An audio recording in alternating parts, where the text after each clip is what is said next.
Everyone has this bag and I really wanted to, but I'm not gonna buy it. I'm going to make it.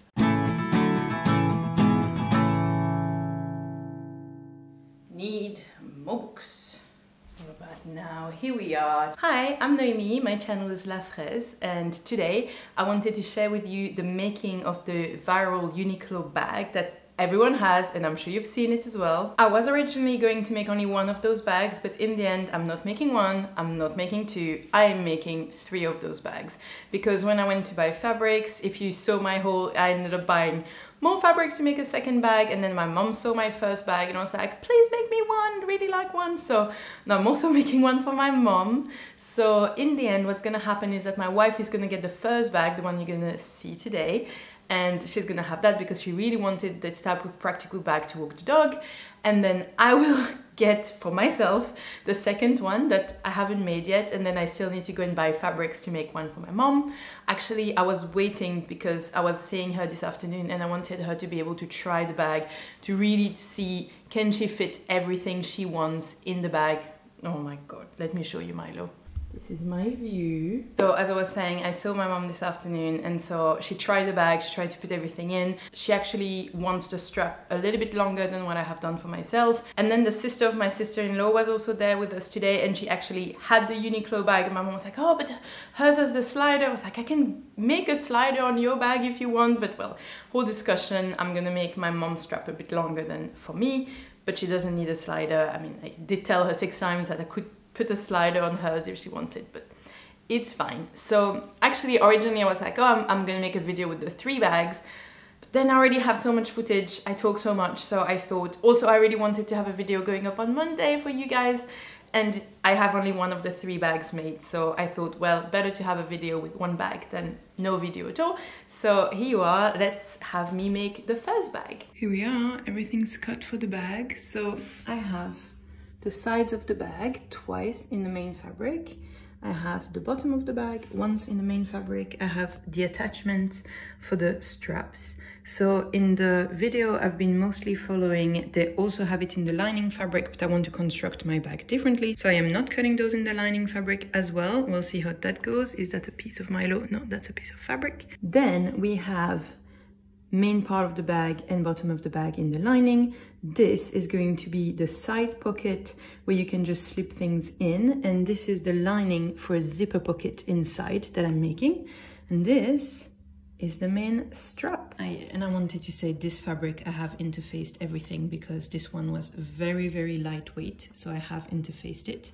This one I will interface right now the straps, but the main body I have not interfaced it. It's quite sturdy. This one is the same fabric as that one. I just fully ran out, like I used every little bit of fabric I had. I had taken 40 centimeters and it was a bit too little considering I also needed to cut the strap. So I ran out of that one, which is why the lining of the pocket is in this leftover fabric that I had here, which is why it's always convenient to keep your scraps. Everything's cut.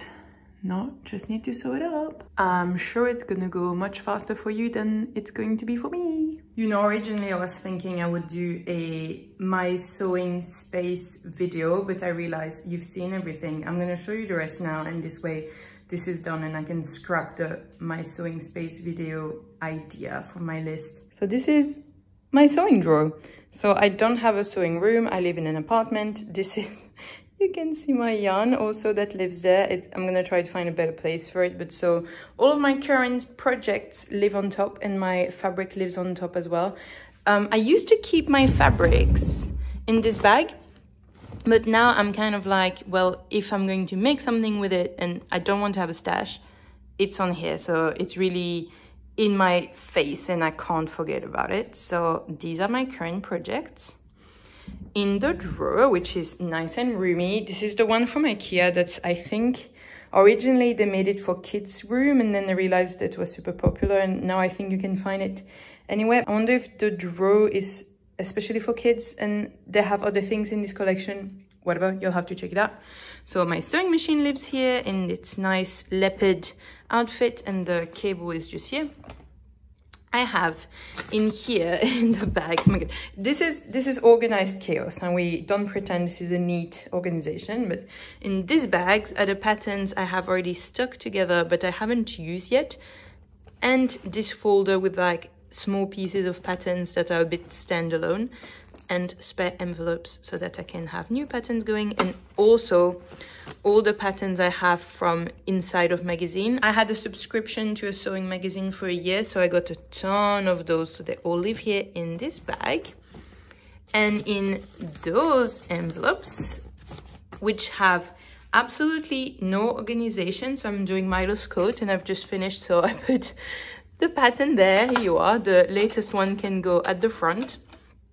It's just all of my sewing patterns. I think at some point I'm gonna have a bit more organization into them, but at the moment, if they are not new, except the ones that I have never made, which are in here, they're all there, and it's just search until you find the one you want. Under here, if you've seen the video about my patchwork dress, you might know I have done a bit of patchwork, and originally I was planning to make a quilt with all this. Then I realized I had not the motivation, not the desire, but so I had actually old blankets here, thin blankets, that I was going to use instead of buying batting, because I found that batting was so expensive. So these are old blankets that one day can be turned into batting for quilts if I feel like it, but I don't know if I will. This is my sewing notebooks. So I have two sewing notebooks. Maybe one day I'll explain the logic between having two, but one is here and one is currently working with me in the other room. These are my scraps fabric. And in this bag, so normally here at the back there's all my interfacing, and then it's all my notions. So elastics, here you can see embroidery floss, whole bunch of zippers. You might notice I like tote bags because this is in a bag, in a tote bag, in a little freezer bag, in another bag. What's in here?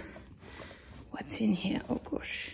Ah, that's my athletic fabric and swimsuit fabric, so more specialized fabrics. These are two, doing a sewing ASMR, those are two brackets, so when I finish eventually this bra, then I have another two bras waiting for me, and all at the bottom there are pre-cut pockets ready to go for, so when I have leftover cotton, I just cut pockets because I use viscose so much. Random pockets ready to go for any dress, any outfit. They live here at the bottom. Here you are, and that's my sewing drawer. Okay, let's put the madness back in. And that's it. That's my sewing space for you. Hey, so I wanted to come and show you the bagging out of my bag. Yes, I made it fully without you guys. I was feeling really stressed about this project for some reason. I don't know why I was feeling so stressed, but I cut the whole bag a few days ago already, like over a week ago, I think, and I don't know, I felt very stressed about sewing it up because I was not following a specific tutorial. I was kind of inspiring myself from 3 different tutorials. I will at the end of the video share all of the videos I used to make this. So I was feeling very stressed, and I don't understand, sometimes it doesn't make sense because this was less than 10 euros worth of fabric. It's fine, and you know, it's like it doesn't matter, it's just fabric, but sometimes I feel very, very stressed. But I thought, well, this is the exciting moment where I'm bagging out my bag, so I thought I would share this with you. I had a bit too much fabric here in the lining, so I actually just did a little tuck. I think it's fine. It's really the type of thing I don't mind. Also, if you remember, you'll see it in the rest of the video, I have a second set of fabrics to make a second one of those bags. My first impression is that it's quite small. This is pretty true to the original Uniqlo one. I feel like I might like something bigger, but let's see. I'm just wondering, do I want to reinforce? I will actually reinforce the attachment here. I will zigzag here a little bit just to make sure it's really secure, and I will clip the corners, and then I'll come back for bagging out. Okay, here we are. The moment of truth. I already know, so I really want to take this with me tonight, but I already know that for some pieces I have put the wrong way around out because this fabric, it doesn't really have a you know, inside and outside. And I actually put the piece that has all of the markings on the outside. I'm gonna see, maybe I'm just gonna go out with it like that. I don't care. Okay, bagging out. Okay, so far so good. Yay! Oh, oh no! Oh no! Okay, I need to go and correct this. Okay, wow! Okay, it's not too bad. Ooh, okay. I did tell my wife I was filming. She's still making a lot of noise in the kitchen that you can maybe hear, I'm sorry. Okay, I just need to go back and fix this. I'll turn it back and fix it. Okay, so now the next steps, I still have the lining open and I'm gonna go through here and I'm gonna top stitch everything. And then once, it's my marking for you. And once everything is top stitched, then I just sew this shut, the lining here, and then we have a bag. Ooh. Okay, can you tell I like blue? Yay! Okay, I'm excited. I'm very excited. So the bag is finished. Look at this. I'm so happy with it. It's definitely coming with me tonight. I'm really, really pleased. So I'll give you the little bag tour, but inside I have a zipper pocket because I really wanted zipper pockets. I find them really useful, and the pocket actually matches the full lining. So I have the full height of the bag in this pocket. And then I have, I'll show you like this for the other side, I have 2 little pockets here as well. So yay, that's the inside of my bag. As you can see, very pretty lining. Very excited with this. Very, very pleased. I'm gonna wear it for the end of the video. Yes, of course, because I'm so happy. Okay, maybe you can't see me. So I really hesitated actually to just buy the Uniqlo bag because it was 15 euros, which is nothing. And this almost cost me 15 euros worth of fabric. So, you know, it's really like, do I make it or do I just buy it? And then it's much easier. But well, I thought it was good to stretch that sewing muscles and to try to do something a bit different and to try to do something new. In the end, the reason why I use different videos, so I'll do the summary now. The first video I'm going to link in the notes is a video about doing a lined tote bag, and I just use this as an understanding of the structure of how to make a lined bag.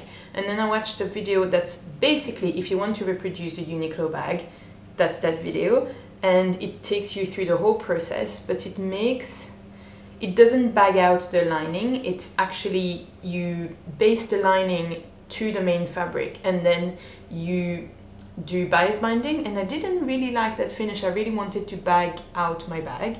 So then they used another video which was a tutorial about the bestie bag, and there she bags it out. And so I kind of used that first part, that first tutorial about basically making this bag, but then also the video about the bestie bag, and kind of mashed it to make something that would work for me. But I don't know, there's some, I mean, if I point it out to you, the blue is a bit warmer in real life than it is on the video, I realize. But yeah, for example, I have a tiny bit of lining poking out there, which is, I mean, it's fine, you know, it's really the type of thing no one will ever know. Can I push it back in?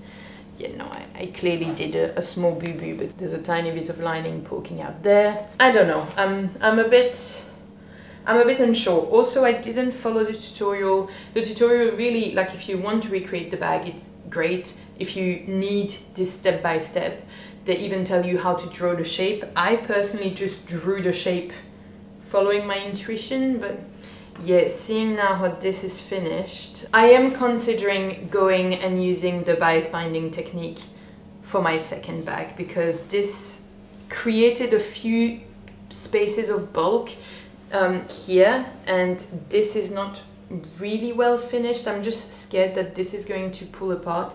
I also would like here for the top stitching, oh, a bit ashamed to show it up close. The top stitching isn't great, and the reason is that you do the top stitching once the bag is finished and you have to push the lining out of the way, and that's not ideal.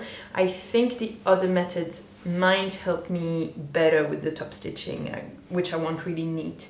And I also, this is the pretty side with the pleat well done, and then there's the other side with the pleat with the little extra space. I was like, oh, do I remake the pleat? Do I care? And I was like, I don't think I care, and I just wanted to finish the bag. I think it's still nice. And this is the fold you could see. So I had a bit of extra fabric and I just created a little flap. This is what it looks like on the other side. I think it's fine. So except those points, I would say that first video was very helpful. I did draft it myself because I'm confident drawing this shape. I mean, this is not so complicated. I'm going to give it a test tonight as a bag, really to see, do I have enough space? How does it work? And then depending on this test run, I will decide if I reuse the same pattern I used the first time for my second bag or if I make it differently. But yes, I'm considering making it the different way. I don't know if all of this was worth it. So if I show you, the reason why I wanted to bag it out was to have this sort of finish in the inside and not the bias binding. But then you still need one side that is made like this. Obviously you could do it by hand, but I preferred doing it by machine. So I don't know, maybe the bias binding isn't such a bad idea after all, and I could do that for the second bag. So literally in 1 hour the office has turned from decent to total tip. Let me show you. So first I'm changing, I mean, we're not changing to summer wardrobes yet because it's not so warm, but I decided to already clean all of the clothes from the summer wardrobes because they were in those boxes. So that's a view. They were in those boxes and they really smell a bit, yeah, they have a bit that smell from having been in storage. So I'm washing everything and everything is sorted by weight and kind of colors.